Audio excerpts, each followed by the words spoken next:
yes, that's right. I studied environmental engineering at Portsmouth University back when dinosaurs roamed the earth, it feels like, following Patrick.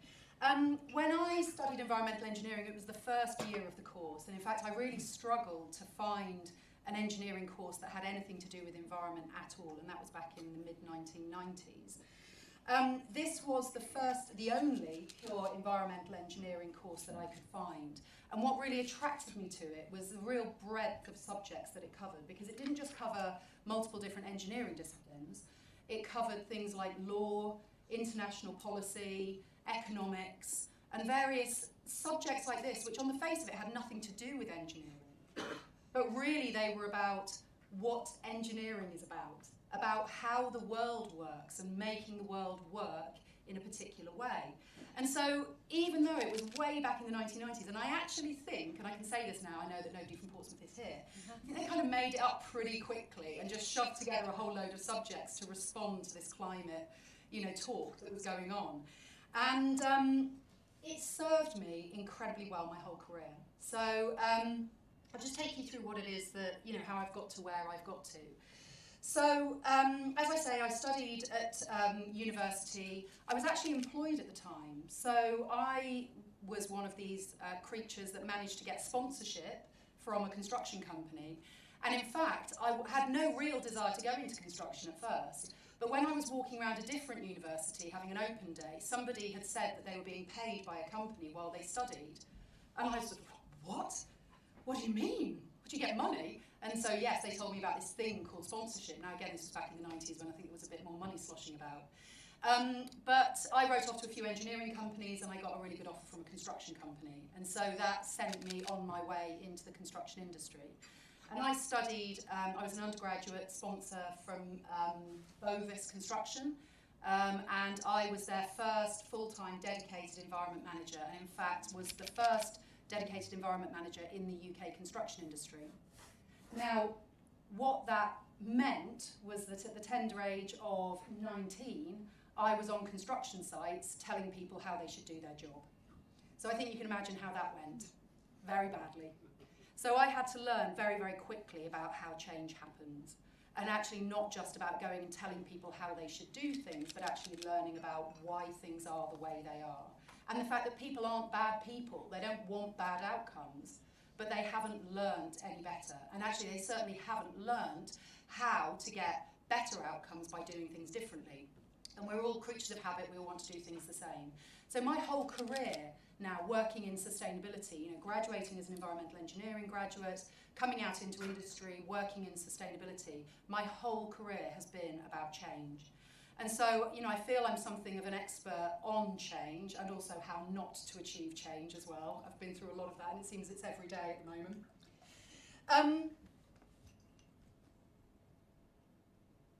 I'll take a pause there about my career because actually I think the thing that has really been seismic for me over the last few years was in 2018, I essentially had a breakdown.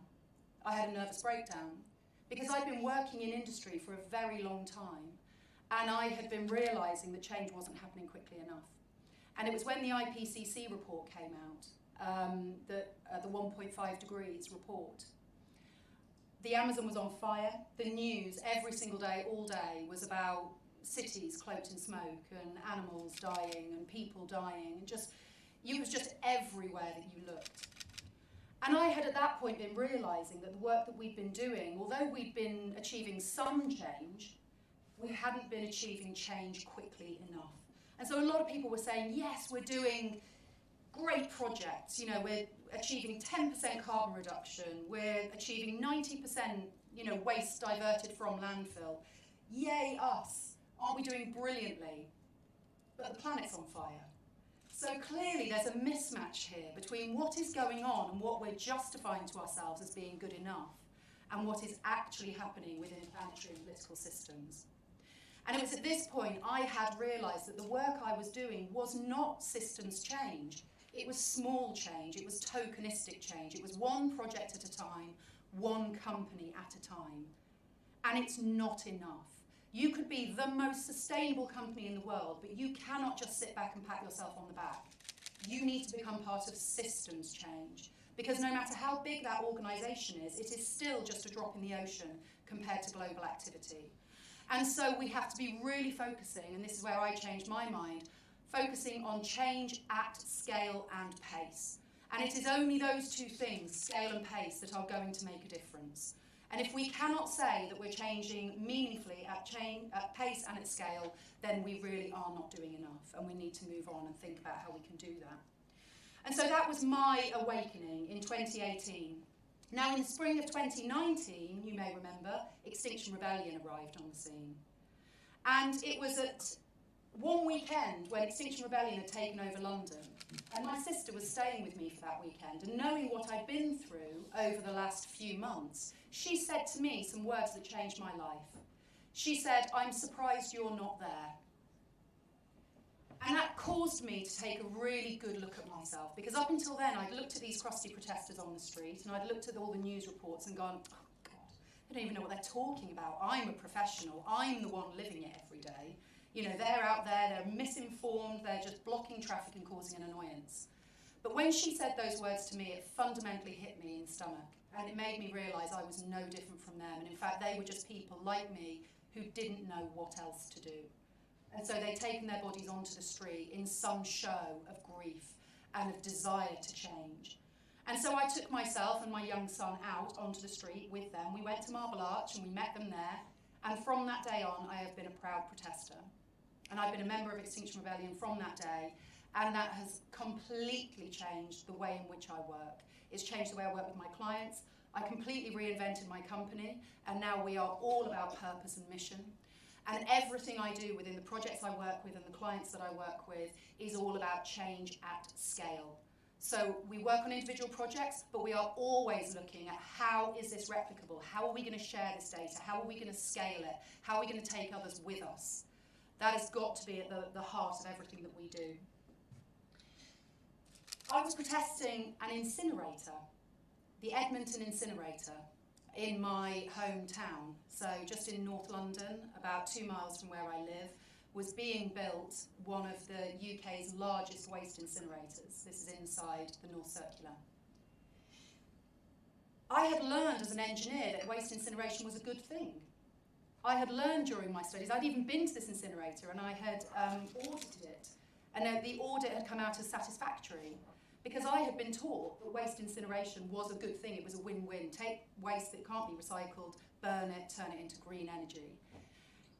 It was only as a protester that I actually read the science, read the real science about resource destruction, pollution, CO2 emissions, social justice, where these facilities are located. And I actually used my analytical brain, which thankfully had been developed during my degree and my work, to look at the actual science and to realise that what I had been taught as an engineer was not actually correct in the real world. And so, you know, science does move on, and I think it's a message here for the employers that continuing professional development is so important. And I sit across the table every day with engineers on my development projects who are not keeping up to date with their continuing professional development. They're not learning about the climate crisis and about new principles. And the things that they learned when they were a student, they're still copying and pasting in the world today. And so it isn't just those engineers that are coming through university, I think it's also those who are in the workforce right now that desperately need to re-educate themselves as well and have that flexible mindset. But when I was protesting the incinerator, I realised that that incinerator wasn't doing anything illegal. It wasn't doing anything wrong. It was simply following the current policies that our government hold as being the waste strategy. And so I decided that in order to create system change, I needed to challenge the government. Because I couldn't challenge that incinerator, I had to go to where that came from. Where does that business model come from? How is it that it's so profitable? How is it that nobody knows about the pollution? Why are our planning authorities allowing these facilities to be continuously built and rebuilt? And so I started legal action against the UK government, which is one throwaway statement. It was a whole year or two of my life, but that's another story. But what I now do as part of my outside of work life, so I'm a sustainability consultant in industry during my day job. Outside of that, I'm a legal activist now. And so what I do, rather than going out on the street, is I use my networks, my privilege, my education, my resources to actually take legal action against the government and against faulty policies which mean that polluting industries are allowed to continue profiting. And so with that, this year I founded a group called Fighting Dirty with the journalist George Monbiot, and we're currently fighting against pollution created by water companies. So, thank you very much. So we'll be in High Court later in the new year. So yes, thank you very much. So I think with all of that, I think my call to action for you, if we don't understand how the world works around us, how can we genuinely make a positive change? And I think my degree, as long ago as it was such a gift to me. And I think it was a gift that was given to me, perhaps unknowingly at the time, although I might be underselling it.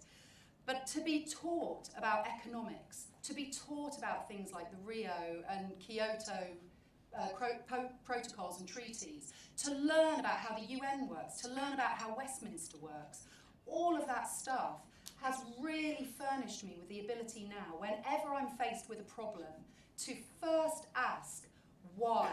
Why does that problem exist in the first place? And so instead of wasting my time just fussing about with this small problem in front of me, is to go to the root cause. Because if we can change the root cause, we change everything. We don't just change that one thing that's in front of us, we can challenge everything and everybody in that part of industry. So that's the thought I'd like to leave you on. Thank you very much.